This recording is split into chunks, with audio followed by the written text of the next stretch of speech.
ज्यादा शराब तो मैं ही पी जाऊंगा, क्योंकि मैं शराबी हूं।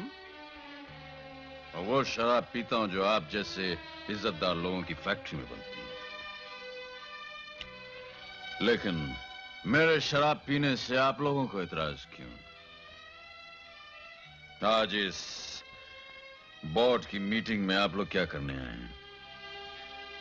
शराब की नई फैक्ट्री लगवाने आए ना, जहां लाखों शराब की बोतलें बनेंगी, हजारों शराबी और पैदा होंगे। इसका एहसास है आपको? अरे मेरे बाप के चमचों, मैं तो शराब पीता हूं, लेकिन तुम लोग क्या पीते हो?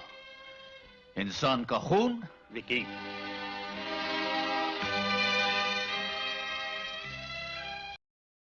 मुझे शराब पीकर डगमगाता हुआ देखकर आप लोगों को हंसी आ रही, लेकिन अपना गिरेबान चीरकर तुम लोगों ने कभी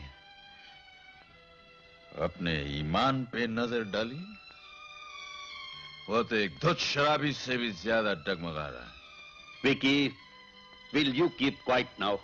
कपूर साहब, व्हाट इज दिस? ये मीटिंग क्या हमें बेइज्जत करने के लिए बुलाई गई है? आपकी बेइज्जती कौन कर सकता है नाडा साहब? बेइज्जती तो उसकी हो सकती है जिसके पास इज्जत हो।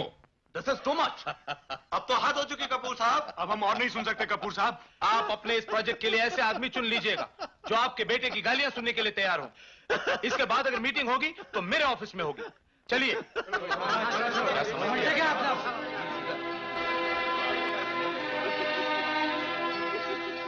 निकाल ली दिल की भड़ास। और अगर अब भी कसर बाकी है तो मुझे गालियां देकर अपने दिल की आग बुझा लो।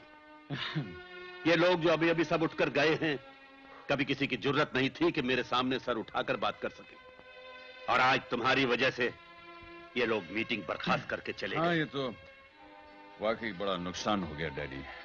मेरी वजह से जो लोग आपके सामने सर झुकाया करते थे, उनके सर उठ गए। मुझे नहीं मालूम था कि आप इतने गुलामी पसंद इंसान हैं। आपको तो गुलाम चाहिए,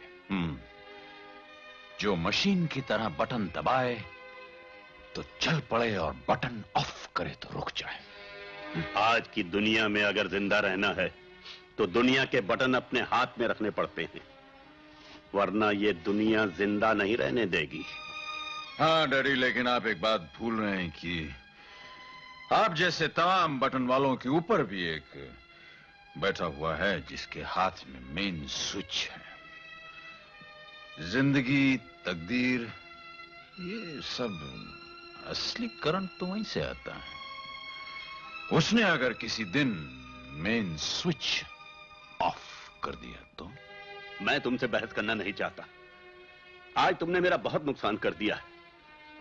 मैंने तुम्हें जरूरी बिजनेस मीटिंग के लिए बुलाया था और तुम हो कि यहां पर बचपन से लेकर आज तक सिर्फ बिजनेस मीटिंग के लिए ही तो आपने मुझे बुलाया डैडी। जब से मैंने होश संभाला मुझे याद नहीं पड़ता कि बिजनेस के अलावा भी आपने मुझे किसी बात के लिए बुलाया हो। बुलाया आपने? तुमने होश संभाला ही कब था? एक लेबल की तरह शराब की बोतल से जो चिपके तो आज तक अलग ना हो सके। तुमने जिंदगी में शराब पीने और हंसने के अलावा और किया ही क्या है? शराब की बोतल पे अगर मैं लेबल की तरह चिपक गया हूं डैडी, तो इस लेबल को चिपकाने वाले आप हैं।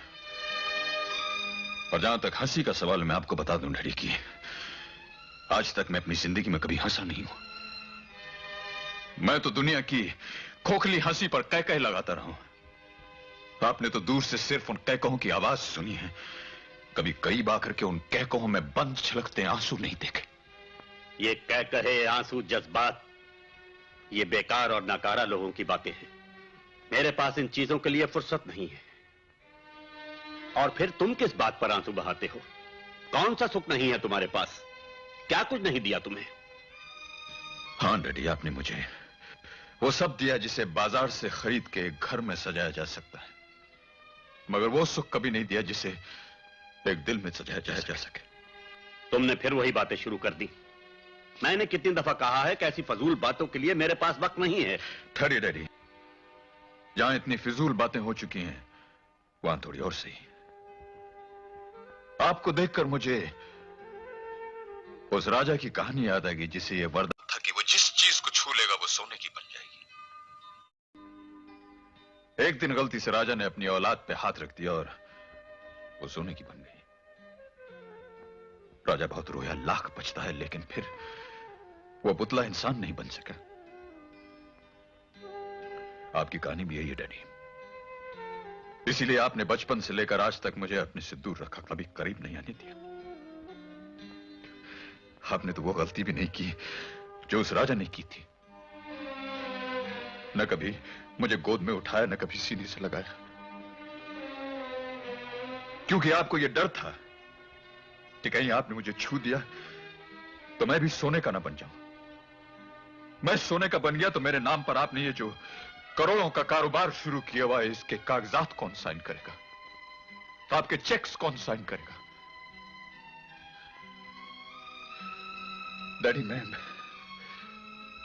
मैं एक बार आपको हंसते मुस्कुराते हुए देखना चाहता हूं। एक बार अपनी इस दौलत की दुनिया से बाहर निकल के तो देखिए। इस दौलत की दुनिया ने मुझे शराब में डुबोकर एक बेकार चलती फिरती लाश बना दिया डैडी। मैं